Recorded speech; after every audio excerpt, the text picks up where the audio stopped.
வணக்கம் ஃப்ரெண்ட்ஸ். வாக்குரிமை நமது அடிப்படை உரிமை. தவறாமல் வாக்களிப்போம்.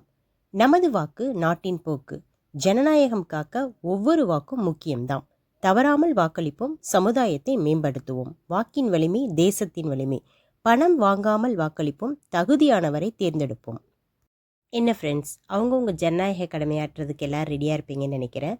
அப்படியே உங்கள் ஓட்டு யாருக்குன்ற இந்த காணொளி பதிவையும் பார்த்துடலாம். வாங்க வீடியோக்குள்ள போகலாம். என்ன திடீர்னு தேர்தல் பற்றி பேச போகிறீங்களா? நீங்கள் என்ன டிவி கேவான்னு கேட்குறீங்களா? அப்படிலாம் இல்லைங்க. மாற்றத்தை விரும்புகிற மக்களில் நானும் ஒருத்தி. மாற்றத்தை ஏற்படுத்தும் சக்தி இந்த தேர்தல் மட்டுமே. நல்லதா ஒரு 4 டிப்ஸ்? இல்லை, இன்றைக்கி ஒரு 5 டிப்ஸாக சேர்த்து பார்த்துடலாம். நம்பர் 1, ஜனநாயகத்தின் அடித்தளம். ஜனநாயகம் மக்கள் ஆட்சியாகும். மக்கள் தங்கள் விருப்பத்தை வெளிப்படுத்தும் முக்கியமான வழி ஓட்டுப்பதிவு தான். நம்பர் 2, ஓட்டு என்பது ஒரு அடிப்படை உரிமை. அதை பயன்படுத்தாமல் விட்டால் நல்ல தலைவர்களை தேர்வு செய்யும் வாய்ப்பை நாமளே இழக்கிறோம். நம்பர் 3, நல்ல ஆட்சியை உருவாக்குவது. நல்ல ஆட்சினா எப்படி இருக்கணும்? நாம் சரியானவர்களை தேர்ந்தெடுத்தால் நல்ல திட்டங்கள், வளர்ச்சி, பாதுகாப்பு இவையெல்லாம் நமக்கு கிடைக்கும். சப்போஸ் தவறானவர்களை தேர்ந்தெடுத்தால் அதன் விளைவுகளை மக்கள் அனுபவிக்க வேண்டி வருங்க. நம்பர் 4, மாற்றத்தை ஏற்படுத்தும் சக்தி. ஒரு ஓட்டு கூட முக்கியம்தான். பல சமயங்களில் சிறிய வாக்கு வித்தியாசத்திலேயே முடிவுகள் மாறுகின்றதுங்க. அதனாலேயே நீங்கள் போடக்கூடிய ஒரு ஓட்டு கூட மாற்றத்தை ஏற்படுத்தலாம். நம்பர் 5, பொறுப்புள்ள குடிமகனாக இருப்பது. ஓட்டு போடுவது நம்முடைய சமூக பொறுப்புங்க. இது நம்மை ஒரு பொறுப்பான குடிமகனாக காட்டுது.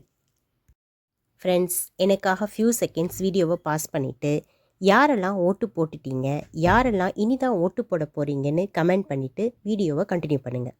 மாற்றம் வேண்டும். இன்று மாற்றியதையே திரும்ப திரும்ப மாற்றிக்கிட்டே இருக்கும். கொஞ்சம் யோசிச்சு பாருங்களேன். நம்ம நாடு ஊழல்வாதிகளை ஒழித்து ஒரு புதிய நம்பிக்கையுடன் புதிய மாற்றத்தில் ஒரு ஜனநாயகத்தை மீட்டெடுக்க இருந்துச்சுன்னா எப்படி இருக்கும் அந்த நாடு? அது மாதிரி மீட்டெடுக்கிறதுக்கு வாக்களிக்க ஒன்று கூடுவோம். ஜெயிப்பவர்கள் பக்கம் நிற்பதல்லங்க வெற்றி, நாம் நிற்கும் பக்கத்தை ஜெயிக்க வைக்கணும். இந்திய ஜனநாயகம் 75 ஆண்டுகளை கடந்துமே 100% வாக்குப்பதிவுக்கு இன்னும் தள்ளாடி தான் வருது. நம்மை 5 ஆண்டுகள் யார் ஆளப்போகிறார்கள் என்பதை தீர்மானிப்பதே நம்முடைய வாக்கு தான். இந்த நாட்டோட தலையிடத்தை தீர்மானிக்கக்கூடிய இந்த வலிமையுள்ள எஜமானர்கள் வேறு யார்? நாம தான். ஆனால் நம்ம உரிமையை பணத்திற்காகவோ அதிகாரத்திற்காகவோ இல்லை ஜாதிய செல்வாக்குக்காகவோ பல விற்பனை செஞ்சு வராங்க. அந்த மாதிரி செய்யக்கூடாதுங்க. சில நேரங்களில் வாக்கு ஒரு ஆயுதமாக கூட செயல்பட்டிருக்கிறது. வாக்கு என்பது ஒரு குடிமகனோட மௌனமான புரட்சி அப்படின்னு சொல்லுவாங்க.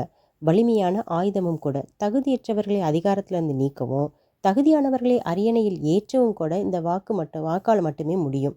ஒரு வாக்கால் அப்படி என்ன நடந்துட போகுது அப்படின்னு நினைக்கிறது ரொம்ப பெரிய தவறுங்க. ஒவ்வொரு நீர்த்துளியும் சேர்ந்து தான் மழையாகுது. அதுபோல் ஒவ்வொரு தனி மனிதனோட வாக்கும் தான் ஒரு கரெக்டான ஆட்சியை உருவாக்குதுங்க. நாம் எல்லாருமே நல்லாட்சி வேணும்னு தான் நினைக்கிறோம்.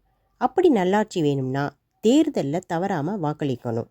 5 வருடம் கழித்து வந்த இந்த தேர்தலில் சரியாக பயன்படுத்தினால் நிச்சயம் நல்லாட்சி மலர்ந்தே தீரும். இந்த உலகில் நீ மாற்றத்தை விரும்பினால் முதலில் உன்னிடமிருந்து தொடங்கு. என்ன ஃப்ரெண்ட்ஸ், இந்த வீடியோ பிடிச்சிருந்துச்சின்னா லைக், ஷேர் அண்ட் கமெண்ட் பண்ணிக்கோங்க. மறக்காமல் வீடியோவை சப்ஸ்கிரைப் பண்ணி என்ன சப்போர்ட் பண்ணுங்கள். நன்றி, வணக்கம்.